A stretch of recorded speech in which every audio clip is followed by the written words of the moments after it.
number ko. Sulat mo na lang dyan. Kasi ito. Sulat mo na lang dito, tapos bigay mo na lang kay Magkano yun?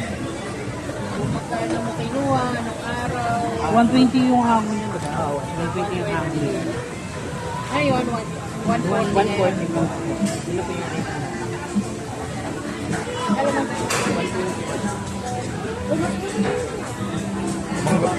Magkano yun? Eskoy. Kasi nga ko yung 150 pala, hindi 150. Yun dun. Dilaw lang po. siluto dilaw. Ah, dilaw din po. Local din yan. Opo, local din. Ito yung labo. Ano yung labo? Ito po yung labo. Ito. Kasi dilaw lang po tawag yung Kamatis. 200. Wala ka nung ordinaryong kamatis. Wala po, yung mura-mura po yung gano'n. Kaso, hindi na po nahihinog eh. Puro manibay po. Ito, magkano to? 10 lang po. Ay, 400. 400. Ayun sa kanya kasi may hinahawa po siya na hinahangin din. Yun na nga. Para yung ano, Eh, sa'yo, direct po ako doon. saan ang supply? Diyan lang po sa labas. Sa zone lang din. Sa zone lang din po. Wala mo dapat. Pero sa kanila na po yung pinakamababa kasi sila po ito yung pinakamababa. Sobra yung silo. Wala kang So talagang ano, kung ako yung mamimili, maghanap talaga ako.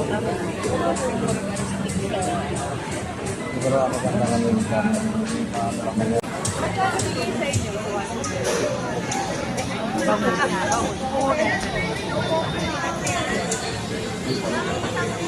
Ayun na.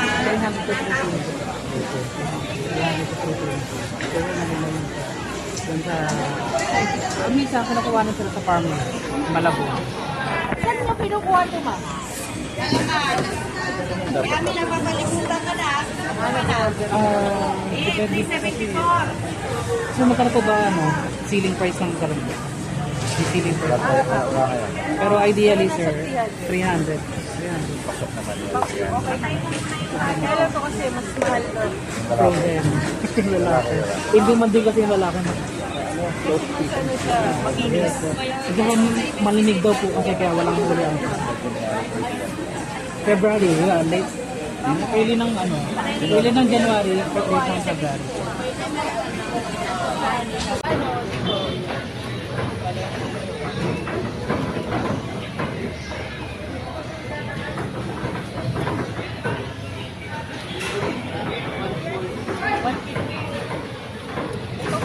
Yung balon na to, mayabang ko eh. Yung maliit. Ay, hindi, local talaga yun. Ito, yung mayabang. Hindi na ito bumaba na 100. May ano ba to? May kulang sa